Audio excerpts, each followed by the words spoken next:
San Diego Chargers enter the 1991 season eager to join the ranks of the NFL playoff elite. Dan Henning now possesses the most talented roster of his 3-year head coaching tenure. Aggressive acquisitions by team owner Alex Spanos, Vice Chairman Dean Spanos, and General Manager Bobby Beathard have greatly improved San Diego. Much of that improvement was discovered right in the Chargers' own backyard. San Diego Chargers select Junior Seau, linebacker, USC. Bring it home, baby. Right on, baby. There you go. Woo. Oceanside's Junior Seau is living the ultimate dream by playing pro football in his hometown. Despite a switch from outside to inside linebacker, it did not take long for Seau to become a Chargers local hero. I run and I can hit, and that's all you need to know right now. But at the same token, this is the NFL, and you've got to know more. You got to know the game. You got to have the knowledge. What I realize now is that the middle linebacker is a different breed from outside. I mean, reading to being patient. It's more of a plug-hole type of deal, and that's what I learned so far in the NFL. And not to mention that you're under a microscope everywhere you go. Even under such scrutiny, the Chargers obviously like what they saw of Seau. Junior was named to the NFL All-Rookie Squad, the first of many honors likely to be part of Seau's bright future. Other personnel improvements by the team's front office came through free agent channels. The addition of defensive backs Anthony Shelton and Donald Frank had instant impact. Frank, number 27, was a bulldog at cornerback and a feared hitter on special teams, while Shelton's rapid development literally grew by leaps and bounds. A free agent steal was number 57 linebacker Henry Rolling. Early season injuries thrust Rolling into the starting lineup, and Henry's knack for big plays made it all but impossible to sit him back down. San Diego showing blitz. Kozar throws, intercepted! It's picked off by Rawlings at the 35 to the 40, down the sidelines to the 50. Into Cleveland territory, Rose runs into a blocker, keeps going to the 10, down to the 5, and out at the 5-yard line. One of the Chargers' best Plan B signings was punter John Kidd, the king of the coffin corner. Kidd's precision kicks helped give the Chargers the best punt return coverage in the entire NFL.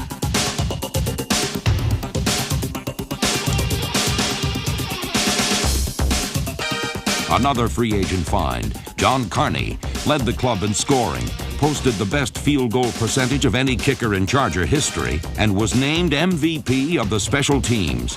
That was an honor with several worthy candidates, including number 28, Donnie Elder. There by the return man Elder, to the 15, to the 20, through a seam to the 30. Donnie Elder to the 40, to the 50, down the sideline. Donnie Elder's going to go to the 20. Donnie Elder, an unbelievable return. Elder finished second in league kickoff returns and joined Steve Hendrickson as the two busiest tacklers on the top-rated special teams in all of football.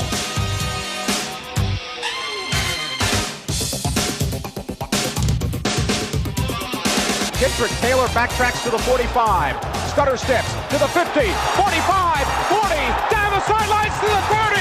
Kendrick Taylor gonna go all the way. Touchdown, San Diego! While quality special teams have strengthened the Chargers, so did an excellent 1990 college draft. Along with top pick Seau, San Diego selections also included quarterback John Freeze. Freeze impressed in a late-season effort against the Raiders and will compete for playing time in '91. Other notables from the class of '90 include tight end Derek Walker, number 89, who quickly became a member of the Chargers' starting lineup. Number 84, wide receiver Walter Wilson, will be battling for a starter's role, along with number 81, Nate Lewis, whose potent kick-returning abilities complement his excellent pass-catching skills.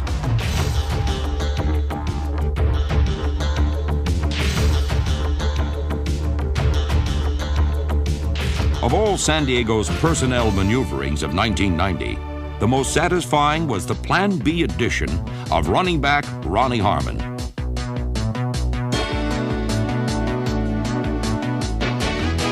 Harmon was the Chargers' all-purpose heavyweight, a big play ball carrier with receiving skills to match.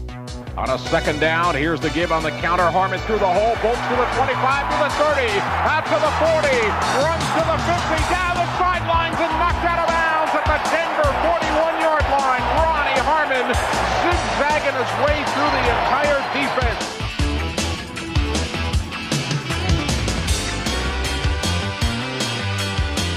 Harmon finished third in team rushing and second in pass receptions, but he was first in the minds of the coaching staff when it came to third down plays. No one kept more Charger drives alive in more spectacular fashion than number 33. Even with these acquisitions, the Chargers' personnel wizards are still at work. Another strong draft and Plan B signings have added even more talent for 1991. Here's where Manhattan is, okay? And that's north, and that's the ocean. We're over here at Giant Stadium, and over here on the other side of Manhattan is Queens and Brooklyn on the other side of the river, so... Oh, and that... I was hoping we could fly over and I could see the perspective, but I couldn't... You'll see it on the way out. With Dan Henning, the Chargers have a head coach who can map a course through some mean streets. Man, never been to New York. Such avenues became even less inviting when Henning's Chargers routed the Jets in 1990's most lopsided win. Ryan wants to throw. Good pressure. Sacked in the end zone. Safety, San Diego. Stay solid inside now. Stay solid inside. Tell those guys in there when they come out, no matter what happens in there, we're going to find a way to run that ball today. Man in motion, Walker, the give it, Butts cuts down to the 5, to the goal line, touchdown, San Diego! I don't want them beating us in the head here, so if they start blitzing, they got to live with our pass, okay? Tolliver to throw, arches into the end zone to Miller, got it!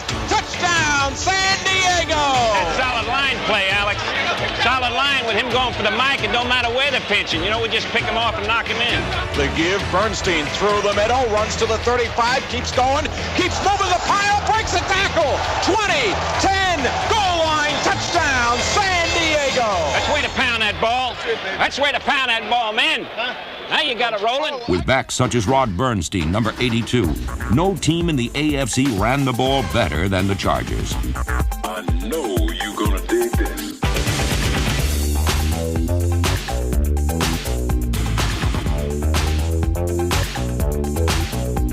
In his final 2 games, Rod rushed for nearly 200 yards, filling in admirably when starting back Marion Butts was sidelined by injury.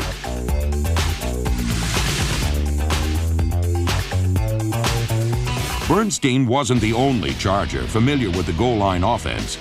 Linebacker Gary Plummer, number 50, became San Diego's jack of all trades as the club's leading tackler, a special teams terror, and the Chargers' secret weapon touchdown machine.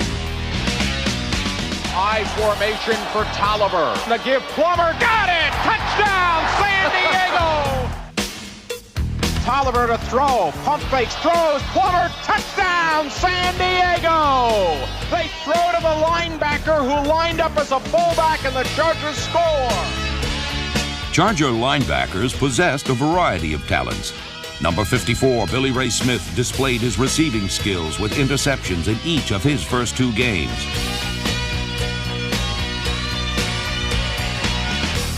Up front, defensive lineman Joe Phillips, number 75, and number 97 George Hinkle were short on finesse, but long on toughness. Hard hitting was also a virtue of a veteran secondary. Opposing receivers discovered that number 44 Martin Bayless and number 30 Sam Seal could dish it out or take it away.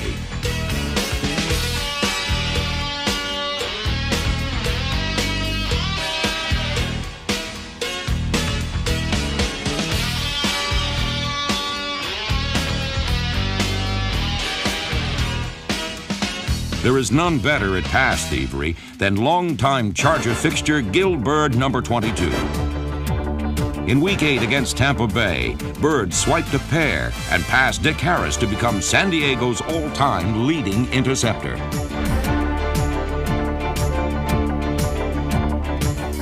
The 8-year pro is not the swiftest corner in the game, but he may be the smartest.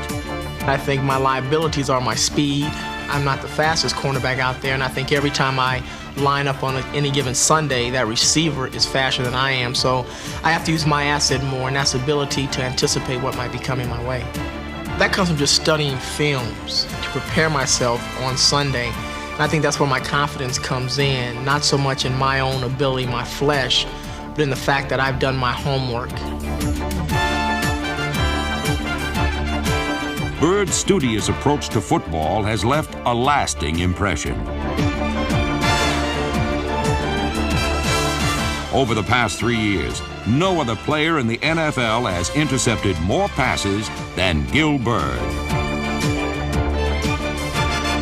Here comes the rush, flushed out of the pocket, runs to the right, steps up, throws to the end zone, intercepted! Gil Byrd picks it off in the end zone!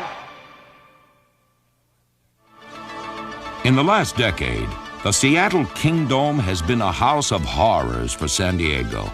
But in 1990, the Chargers finally broke the hex of a 10-year losing string with a decisive win against the Seahawks. Nate Lewis at the 37, straight ahead to the 40, to the 45, to the 50, down the field to the 30, he's gonna go all the way! Touchdown, San Diego! Oliver, long count at the line of scrimmage, play action, wants to throw, looking long, throw into the end zone, caught, touchdown!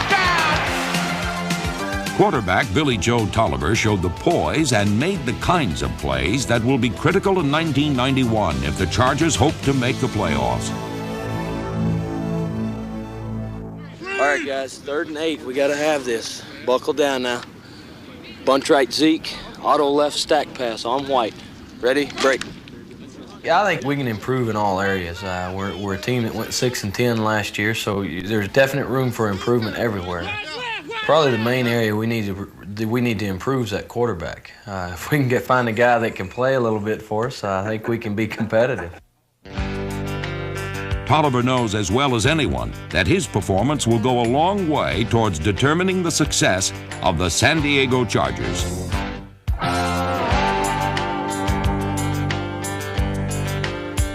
In his first full year under center, Tolliver could dazzle you one moment, puzzle you the next. But his skills are apparent, along with his eagerness to learn. The thing that we like best about Billy is he has a great temperament. He doesn't let mistakes carry over to the next play or the next week. He has the ability to admit mistakes and go on and make progress. Felt like hard pressure. The safety ran to Anthony. Felt like I had somebody coming in front and I couldn't step into the ball. I threw it like this. Just bounce easy in there. Bounce easy, relax. You don't have to drill it. When they're open that big, you just bounce in there, shuffle, and throw the ball and don't worry about it. Another year's experience for Tolliver will strengthen the quarterback position, and he'll rely on the skills of such receivers as number 88 tight end Arthur Cox.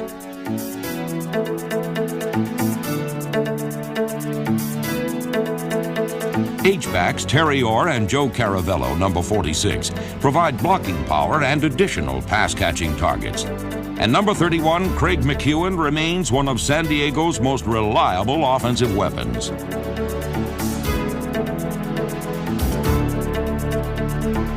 But in 1991, the Chargers' receiver of choice will still be number 83, Anthony Miller.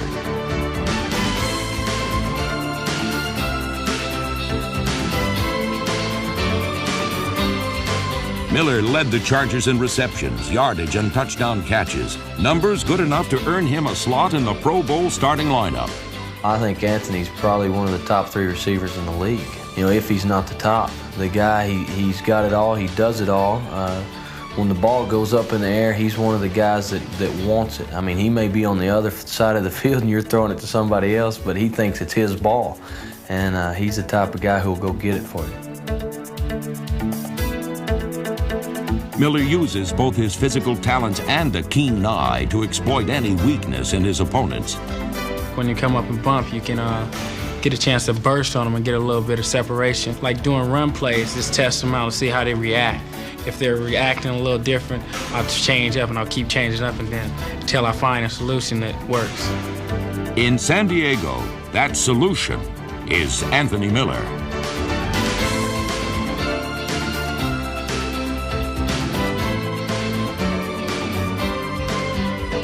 Anthony Miller, Pro Bowl selection, NFL superstar, and the heart and soul of the Chargers passing game.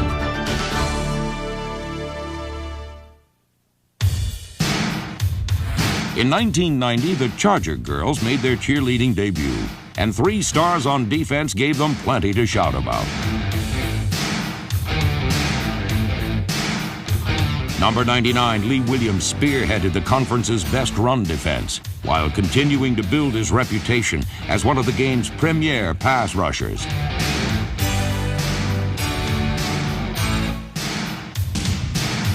No, I don't put myself on top of the mountain because, you know, there's challenges out there every year. You have some dominating pass rushers in Bruce Smith and Reggie White, and I have a couple that play with me right here in San Diego. So I just try to go out and do whatever I can do to help us be successful.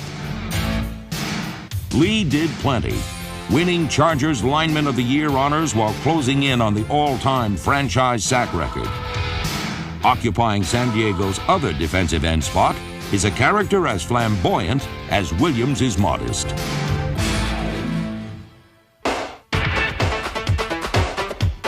Bert Grossman will say anything about anyone at any time, producing chuckles by his teammates and consternation from his opponents. But for the NFL's quickest quipster, there is a method to his madness. I say things, outrageous or whatever to motivate myself.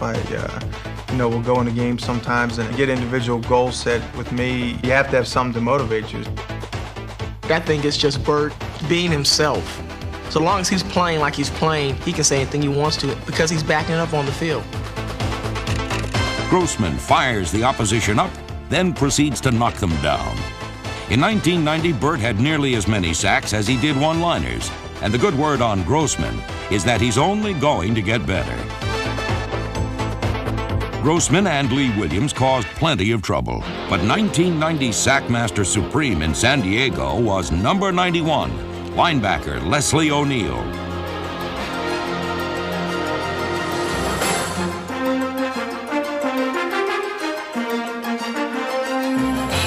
Leslie O'Neal is unique, and here's a guy that can do just about everything. And the defensive coaches have a scheme that takes advantage of Leslie's talents. He's plays up, but he rushes the passer most of the time. There's another guy, his motor's going full speed all the time. He's a wild man. He's all over the field.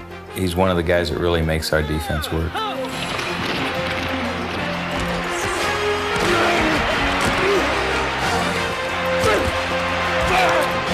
For the second time in his career, O'Neal was named a starter in the Pro Bowl.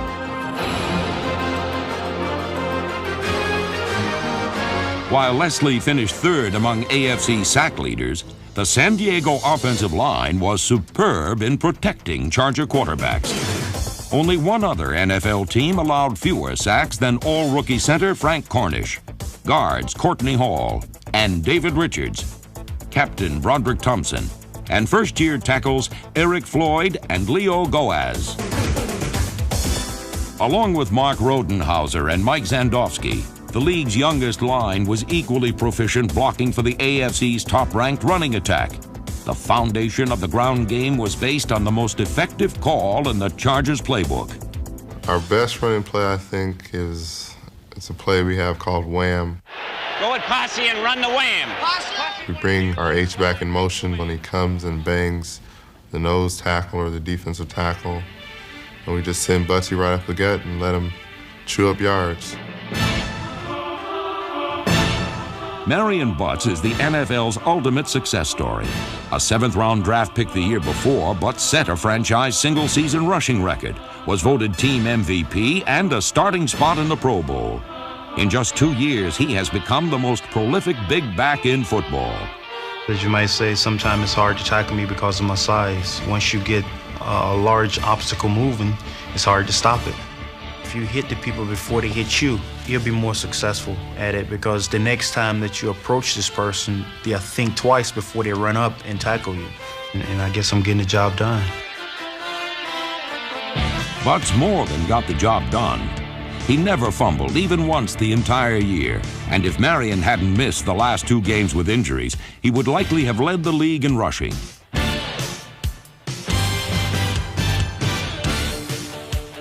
Second down and 10 inside handoff. Here comes Butts, bouncing outside, runs to the 50, down the field to the 40, to the 30, Butts down to the 20, to the 10. It's Marion Butts rips off a huge 45-yard run.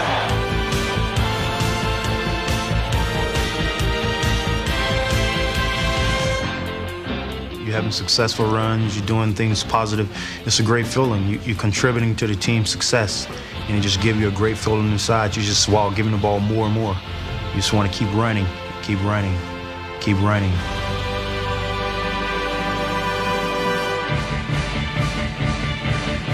With Marion Butts leading the way, the San Diego Chargers are making big plans for the 1991 season.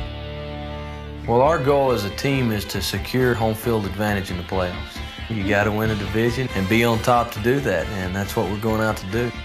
You know, it's big talk for a team that went 6-10, but you got to set your goals somewhere, and that's where we're setting them. I think we're better than the 6-10 team, and our guys know it. We'll come into training camp this year much more stable. I think we're a better team. I mean, we still have a long ways to go, but I think that we're a much better team than last year. Armed with the AFC's best ground game, a powerful defense, tenacious special teams, and the influx of even more new talent, the San Diego Chargers are charging into '91, ready to take their place among football's finest teams.